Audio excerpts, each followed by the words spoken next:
Okay, Baruch Hashem. We're speaking about the spheres, because now we're going through Sefirot Omer, and we're going higher and higher and higher, and we're fixing every single part of us, and it behooves us to really get what it's all about, because we only have 120 years in this world. Most people don't realize 120 years goes by like this. The last 10 years of my life is a blink. There's not that many 10-year segments of your life, right? When you're young, I'm going to sound like an old guy now. When you're young, everyone's like, yeah, I'm going to live forever. You know? And then you have that old, person saying, I remember when I was there. Now, like all the young guys, like, he's so old, man. Like, why is he talking that way? But the truth is, it speeds up. It gets fast. And then that's it. And whatever you did now, Kol HaMechen L'Shabbos, Yesh Lo Ima Lechel B'Shabbos, whoever prepares on Erev Shabbos has what to eat on Shabbos.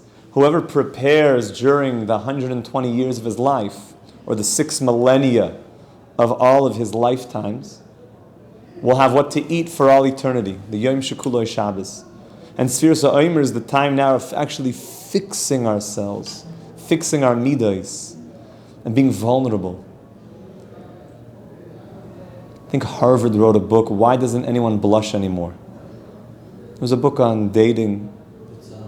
Manus Friedman? Yeah. Oh, he wrote it? Yeah.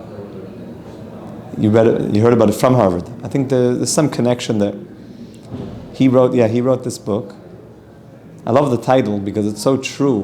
Why doesn't anybody blush anymore? That we became so concerned. What are they going to think? What are they going to... Change takes being vulnerable. The Omer is a very vulnerable time where you're going through every single one of your most intimate character traits and you're saying, I'm willing to cleanse myself. That's how we're going through the 7 major character traits. And within the 7, we're going through each part of the 7. I'm going to mention them quickly, and I want to just start with a story. The 7 are the following: love, fear or awe, beauty. Number 3 is beauty. Number 4 is stubbornness or victory. Number 5 is being able to acknowledge. Number 6 is a healthy connection to pleasure and being a giver. And number 7 is actualization of all of that potential, to build something and do something real with it.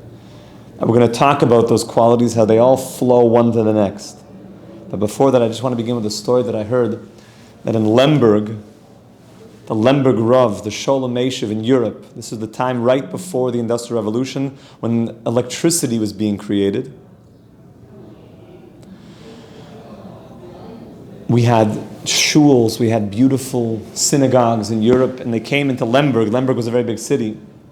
And they told the Lemberg Rav that electricity had been created, and they wanted to know if they should add a chandelier, an electrical chandelier to the shul, that the congregants would be able to have bright light at all hours of the day and night, of course, because before that, the way that you will learn Torah, you'd have to light candles.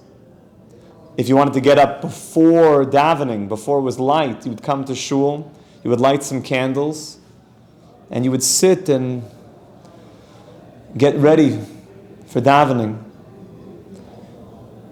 And when they asked the Lemberg Rav, they said, but now we don't need that anymore. We're just going to bring a big chandelier. And he started crying. He said, why are you crying, Rebbe? This is so wonderful. We have electricity. It's fantastic. So he said, yes, it is a very special thing. But I can't allow for it. He said, because before we had electricity, the way that we would get ready for prayers and davening is Jews would come to shul, and it was very, very dark still. So they would light a candle, and they would read Tehillim a little bit. And because it was dark enough, that nobody really saw them, Jews would shed many, many tears before prayers, how they wanted to be better, how they wanted to be vulnerable, how they wanted to change their life. And because nobody felt so self-conscious, they were able to just let it out. As by Tzimar the Shabbos, when they started reading from the Torah, it's hard to say a river of tears, because I don't know what you picture when you think of a river of tears coming from somebody's eyeballs. But literally just a flow of tears. It's like something from the old generations. So the Lemberg Rav said, if we get the chandelier, it's going to be light. Jews won't cry anymore in the open, so I can't allow it.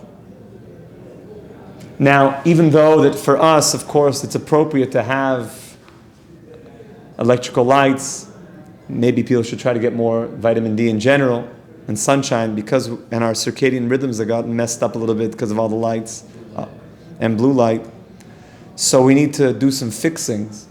But just even to think what people used to think about, that when the question came before the Shalom Chevra and he said, you know what, I don't want the chandelier. Because it's better that we would sacrifice less Torah learning, i.e. that it wouldn't be light all night long, or whenever you wanted light, that we should have more Yidden crying. More Yidden crying over their Gemaras, crying, getting ready, thinking, because they weren't so self-conscious. Of course, nowadays we all go with the lights, but to appreciate that, the vulnerableness, to open ourselves up to being vulnerable. So we started speaking a little bit about the first character trait, which is Chesed, which is love. And we gave a bit of a spin on love. And we said that love, God has these 7 traits. Okay? These midos, these spheres.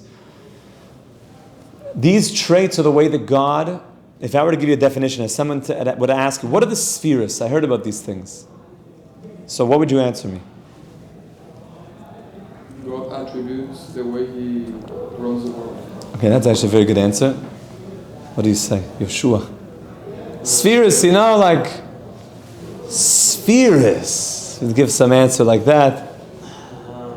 I'd say maybe they help decrease the amount. They help bring down the light of Hashem, but decrease it each level so we could actually. Hey, these are actually good answers. Could hold or see. It's a room full of Kabbalists. That's very good. That's very, very good. You're both right. The spheres are the way that God creates and runs the worlds. And the way that He does that is through tzimtzum. He reduces the light, that we don't just explode. Because finite and infinity, finite would just explode. But He reduces that light in a way that's appropriate at each stage to allow for creation to appear and allow for a relationship with the Creator. The Creator wants to give us something, but if He were to just to give with all of His power, that would be a little bit too potent, if you know what I'm saying. Like, for example, you want to charge your phone, right? Because you want whatever relationship you think that you're going to gain by having a phone, but it's out of juice, so you got to plug it in. So you decide that you're very ambitious, you want to go and plug it in the nuclear power plant. You're going to go right to the generator itself. You're going to take your little cord and you're going to plug it right in. Good idea? You want the juice. You want to charge this thing fast. You don't have time to wait around for some power bank to do its thing. What's going to happen to the phone? It's what phone? It will cease to exist. So what do? But you want that stuff. You want the goods. So you need a series of transformers to take the energy and reduce it to the point that if you put your plug into the socket, the energy there, which is from the original power plant, has been reduced sufficiently that now there's a relationship. I can now accept This phone can now become charged in a pleasant way. You hear that analogy? That analogy is a wondrous analogy to understand how God, the nuclear power plant, if he were to just, let it out, what he's got, so we would cease to be. So God, through the spheres, that's like transformers, reducing it, making it relatable, that in the end you'd be able to plug into it. But what if somebody doesn't have a phone? They've got something more powerful that can handle more. You could plug into a higher, what's that? Tesla. You could plug into a higher thing, right? It wouldn't be enough, the regular plugs. Yeah, like a special converter, yeah. Converters, because they need higher level stuff. Yeah. So the more sophisticated and simple you are, the higher in the unit you could plug into. Right? So if you want to appreciate the source, so let's say you want light. It's dark. So you take your lamp and you plug it into the wall, right? It's nice. I appreciate that the energy is coming through and then it's coming into the vessel called the light bulb. And now, it's nice. I have light in the room. It's very pleasant. But what if I say, you know what? I don't want any downgrade. The light bulb is like a sefira. It's taking that energy and putting it into a vessel that we could relate to and enjoy the relationship, because now the light and the vessel are appropriate and I see the light. But what if I want to plug into the source of the light bulb? So then just do what my kids try to do until I tell them to stop and put one of those things on. Put your finger into the socket. Then you'll meet the source of the light bulb. Right? But even in the socket, it'll get you, but it's been downgraded a lot. Do you understand the analogy? The spheres are taking this unbelievable energy called God's Or Ein Sof and are downgrading it in a way that we can have a relationship with the Creator. Which one's the highest one you could connect to? So there's the emotional sphere. That's what we're working on during Sefirot Omer. All the emotional elements. The emotional elements really get us to change in powerful ways. And then there's the intellectual. Those are higher spheres. We're now talking in the world of the emotions, starting with love. Love is the givingness. That God puts that energy through the first of the, let's say, relating elements.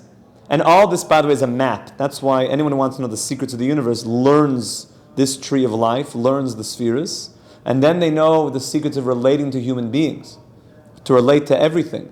The first stage is that there's all this potential, just like God. Now, I have this potential too, this energy.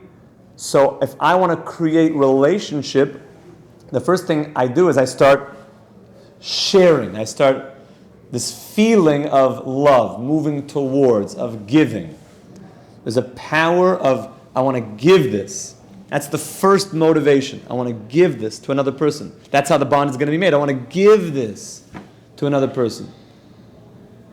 If it wasn't the first thing, then nothing would ever happen. It has to be that the first element of the relationship is I want to give. Teaching is an act of giving. This giving. But what if giving is too intense? The giving is just like wild, intense giving. Is that a good way to make a relationship? Why not? A restraining order. You'll smother the other person. Or worse, or criminal. Just too much, not aware of borders, boundaries. Too intense. Even though the guy might be saying, but it's like saying, I love you, I love you, I love you, I love you, I love you, I love you, I love you. I love you, I love you. It's like weird and inappropriate and overwhelming, and it's not significant anymore. Or sometimes the guys that talk like right up at your face, like, oh, like this. I'm not giving to or they're very like how you doing? What's happening? And they just They're touching. They're touching you all the time. Or like, how you doing? Yeah, what's happening? And it's like, he's like, what you don't, isn't it nice? But that guy that gives you like a massage, it's like for too long. He's like giving you like a bad, so he's like, okay, thank you. And then what? Oh, okay, thank you very much. Or it's nice sometimes you give a hug to somebody, and then there's that guy I'm not letting go. I love you, man. I love you. I'm not letting go. And squeeze, and you're like, this is so nice, but like, there's something called, the end of a hug also. No, you don't get it, man. I'm so happy to see you. All of that is when Chesed just goes. Love.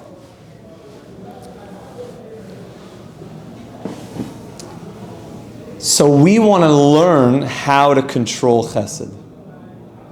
Because Chesed motivates us. If a person didn't feel that excitement, that's also not good. He has to feel the excitement and then know how to temper it. Because what if his excitement, we spoke about last time, falls into the wrong areas? So he's excited for something, he wants to connect with something, he wants to unify with something, but the thing is not a good thing. The thing is an unhealthy thing. So what's an example of that? He wants to eat some unkosher food. So he has this taiva, this excitement, this love, this yearning for it. So when the taiva comes, he has to be very, very careful.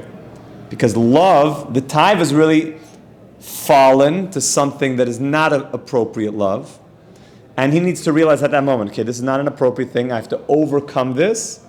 But the spark of it, the source of that was coming from Chesed, was coming from a love that I want to now reclaim and give to you, Hashem, into appropriate things.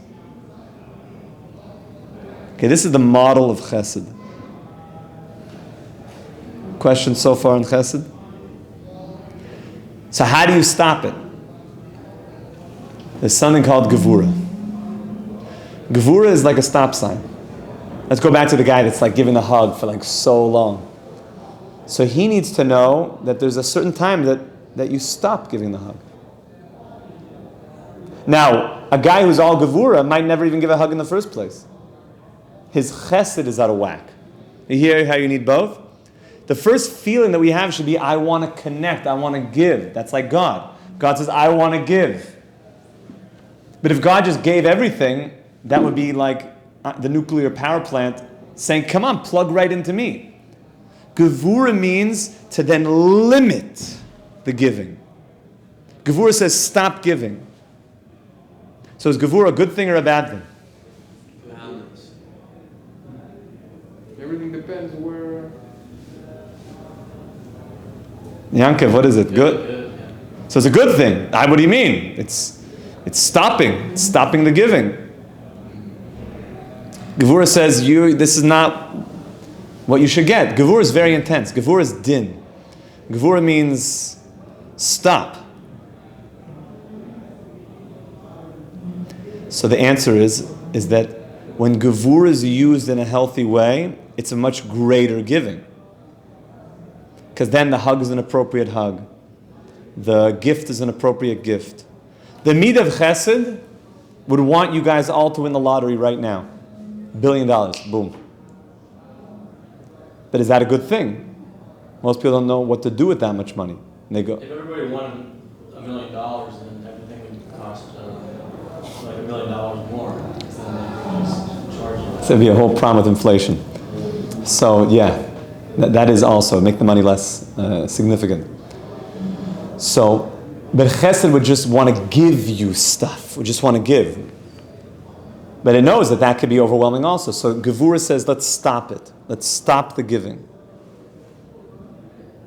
Now that's important because it gives healthy boundaries in a relationship. Gevurah means that now there's healthy boundaries. Now, when a person goes on a date with somebody, So the giving would say, just give to them, be so nice. But the Gevurah says, is your first date. Like maybe you have to know what the appropriate boundaries are. So you always have to know what's the Gevurah, what's the appropriate type of Gevurah.